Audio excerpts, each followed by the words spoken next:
ಎಲ್ಲರಿಗೂ ನಮಸ್ಕಾರ. ನಾನು ರಾಜೇಶ್ವರಿ. ರಾಜಿ ಅಡುಗೆ ಚಾನೆಲ್ಗೆ ನಿಮ್ಮೆಲ್ಲರಿಗೂ ಸ್ವಾಗತ.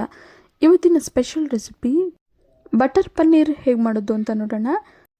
ವಿಡಿಯೋ ಸ್ಟಾರ್ಟ್ ಮಾಡೋಕ್ಕೂ ಮುಂಚೆ ಯಾರೆಲ್ಲ ಹೊಸದಾಗಿ ನನ್ನ ಚಾನಲ್ನ ನೋಡ್ತಿದ್ದೀರಾ ದಯವಿಟ್ಟು ರಾಜಿ ಅಡುಗೆನ ಸಬ್ಸ್ಕ್ರೈಬ್ ಮಾಡ್ಕೊಳ್ಳಿ, ಹಾಗೆ ಪಕ್ಕದಲ್ಲಿರೋ ಬೆಲ್ ಐಕಾನ್ನ ಆ್ಯಕ್ಟಿವೇಟ್ ಮಾಡ್ಕೊಳ್ಳಿ. ಬನ್ನಿ ಈಗ ತಡ ಮಾಡದೆ ವಿಡಿಯೋನ ಸ್ಟಾರ್ಟ್ ಮಾಡೋಣ. ಈ ಬಟರ್ ಪನ್ನೀರ್ ಮಾಡೋದಕ್ಕೆ ಮೊದಲು ನಾನಿಲ್ಲಿ ಒಂದು ಕಡಾಯಿಗೆ 200 ಗ್ರಾಮಷ್ಟು ಎಣ್ಣೆನ ಸೇರಿಸ್ಕೊಳ್ತಾ ಇದ್ದೀನಿ. ಎಣ್ಣೆ ಬಿಸಿಯಾದ ನಂತರ ದಪ್ಪ ಗಾತ್ರದ 3 ಈರುಳ್ಳಿನ ಸ್ಲೈಸಸ್ ಆಗಿ ಕಟ್ ಮಾಡಿ ಸೇರಿಸ್ಕೊಂಡಿದ್ದೀನಿ. ಈಗ ಮೀಡಿಯಂ ಫ್ಲೇಮಲ್ಲೇ ಈರುಳ್ಳಿ ಲೈಟ್ ಬ್ರೌನ್ ಆಗೋವರೆಗೂ ಫ್ರೈ ಮಾಡ್ಕೊಳ್ಳೋಣ. ಈರುಳ್ಳಿ ಎಲ್ಲ ಚೆನ್ನಾಗಿ ಫ್ರೈ ಆಗಿದೆ. ಈಗ ಇದನ್ನು ಒಂದು ಪ್ಲೇಟ್ಗೆ ಸೇರಿಸ್ಕೊಳ್ಳೋಣ. ನಂತರ ಇದೇ ಎಣ್ಣೆಗೆ ಅರ್ಧ kg ಪನ್ನೀರನ್ನು ದಪ್ಪಕ್ಕೆ ಕಟ್ ಮಾಡಿ ಸೇರಿಸ್ಕೊಂಡಿದ್ದೀನಿ. ನಿಮಗೆ ಯಾವ ಸೈಜ್ ಬೇಕೋ ಆ ಸೈಜ್ಗೆ ಕಟ್ ಮಾಡ್ಕೋಬಹುದು. ಈಗ ಮೀಡಿಯಂ ಫ್ಲೇಮಲ್ಲಿ ಪನ್ನೀರನ್ನು 2 ರಿಂದ 3 ನಿಮಿಷ ಫ್ರೈ ಮಾಡ್ಕೊಳ್ಳೋಣ.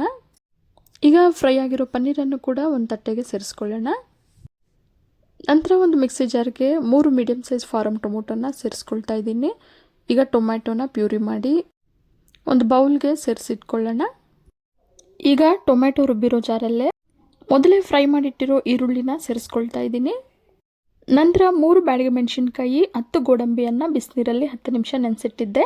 ಈಗ ನೆಂದಿರೋ ಬ್ಯಾಡಗೆ ಮೆಣಸಿನ್ಕಾಯಿ, ಗೋಡಂಬಿಯನ್ನು ಸೇರಿಸಿ 4 ಟೇಬಲ್ ಸ್ಪೂನಷ್ಟು ಮೊಸರನ್ನು ಸೇರಿಸ್ಕೊಳ್ತಾ ಇದ್ದೀನಿ. ಈಗ ಇಷ್ಟನ್ನು ನೀರನ್ನು ಸೇರಿಸ್ದಲೇ ನುಣ್ಣಗೆ ರುಬ್ಕೊಳ್ಳೋಣ. ಮಸಾಲ ತೀರಾ ಗಟ್ಟಿ ಇದ್ದರೆ ಮಾತ್ರ ಸ್ವಲ್ಪ ನೀರನ್ನು ಸೇರಿಸಿ ರುಬ್ಕೊಳ್ಳಿ. ಕಡಾಯಿಗೆ 2 ಟೇಬಲ್ ಸ್ಪೂನಷ್ಟು ಎಣ್ಣೆ ಸೇರಿಸಿ ಎಣ್ಣೆ ಬಿಸಿಯಾದ ನಂತರ 1 ಇಂಚು ಚಕ್ಕೆ, 4 ಲವಂಗ, 2 ಏಲಕ್ಕಿ, 1 ಪಲಾವ್ ಎಲೆನ ಸೇರಿಸ್ಕೊಂಡಿದ್ದೀನಿ. ಈಗ ಟೊಮ್ಯಾಟೊ ಪ್ಯೂರಿಯನ್ನು ಸೇರಿಸಿ ಮೀಡಿಯಂ ಫ್ಲೇಮಲ್ಲಿ 2 ನಿಮಿಷ ಫ್ರೈ ಮಾಡ್ಕೊಳ್ಳೋಣ. ಟೊಮ್ಯಾಟೊ ಪ್ಯೂರಿ ಚೆನ್ನಾಗಿ ಫ್ರೈ ಆದ ನಂತರ 1 ಟೇಬಲ್ ಸ್ಪೂನಷ್ಟು ಶುಂಠಿ ಬೆಳ್ಳುಳ್ಳಿ ಪೇಸ್ಟನ್ನು ಸೇರಿಸ್ಕೊಳ್ತಾ ಇದ್ದೀನಿ. ಶುಂಠಿ ಬೆಳ್ಳುಳ್ಳಿ ಪೇಸ್ಟನ್ನು ಸೇರಿಸಿದ ನಂತರ ಮೀಡಿಯಂ ಫ್ಲೇಮಲ್ಲೇ 2 ನಿಮಿಷ ಫ್ರೈ ಮಾಡ್ಕೊಳ್ಳೋಣ. ಶುಂಠಿ ಬೆಳ್ಳುಳ್ಳಿ ಟೊಮ್ಯಾಟೊ ಪ್ಯೂರಿ ಎಲ್ಲ ಚೆನ್ನಾಗಿ ಬೆಂದು ಸೈಡಲ್ಲೆಲ್ಲ ಎಣ್ಣೆ ಬಿಟ್ಟಿದೆ. ಈಗ ಇದಕ್ಕೆ ನಾವು ಮೊದಲೇ ರುಬ್ಬಿಟ್ಕೊಂಡಿರೋ ಮಸಾಲ ಪೇಸ್ಟನ್ನು ಸೇರಿಸ್ಕೊಳ್ತಿದ್ದೀನಿ. ಮಸಾಲ ರುಬ್ಬಿರೋ ಜಾರ್ಗೆ ಸ್ವಲ್ಪ ನೀರನ್ನು ಸೇರಿಸಿ ಈಗ ಚೆನ್ನಾಗಿ ಮಿಕ್ಸ್ ಮಾಡ್ತಾ ಮೀಡಿಯಂ ಫ್ಲೇಮಲ್ಲೇ 4 ರಿಂದ 5 ನಿಮಿಷ ಮಸಾಲನ ಬೇಯಿಸ್ಕೊಳ್ಳೋಣ. ಮಸಾಲ ಎಲ್ಲ ಚೆನ್ನಾಗಿ ಬೆಂದಿದೆ. ಈಗ ಇದಕ್ಕೆ 1 ಟೀ ಸ್ಪೂನಷ್ಟು ಖಾರದ ಪುಡಿ, 1 ಟೀ ಸ್ಪೂನಷ್ಟು ಧನಿಯಾ ಪುಡಿ, 1/4 ಟೀ ಸ್ಪೂನಷ್ಟು ಅರಿಶಿನ ಪುಡಿಯನ್ನು ಸೇರಿಸ್ಕೊಳ್ತಿದ್ದೀನಿ. ರುಚಿಗೆ ತಕ್ಕಷ್ಟು ಉಪ್ಪನ್ನು ಸೇರಿಸಿ 1 ಕಪ್ಪಷ್ಟು ನೀರನ್ನು ಸೇರಿಸ್ಕೊಳ್ತಾ ಇದ್ದೀನಿ. ಗ್ರೇವಿ ಕನ್ಸಿಸ್ಟೆನ್ಸಿ ನಿಮ್ಗೆ ಹೇಗೆ ಬೇಕೋ ಅದನ್ನು ನೋಡಿ ನೀರನ್ನು ಸೇರಿಸ್ಕೋಬಹುದು. ಈಗ ಚೆನ್ನಾಗಿ ಒಮ್ಮೆ ಮಿಕ್ಸ್ ಮಾಡ್ಕೊಳ್ಳೋಣ. ಈಗ ಲಿಡ್ಡನ್ನು ಮುಚ್ಚಿ ಮೀಡಿಯಂ ಫ್ಲೇಮಲ್ಲೇ 2 ರಿಂದ 3 ನಿಮಿಷ ಬೇಯಿಸ್ಕೊಳ್ತೀನಿ. 3 ನಿಮಿಷದ ನಂತರ ಲಿಡ್ಡನ್ನು ತೆಗೆದು ನೋಡೋಣ ಬನ್ನಿ. ನೋಡಿ ಮಸಾಲ ಎಲ್ಲ ಚೆನ್ನಾಗಿ ಬೆಂದಿದೆ. ಗ್ರೇವಿ ಕನ್ಸಿಸ್ಟೆನ್ಸಿ ಕೂಡ ಪರ್ಫೆಕ್ಟಾಗಿ ಇದೆ.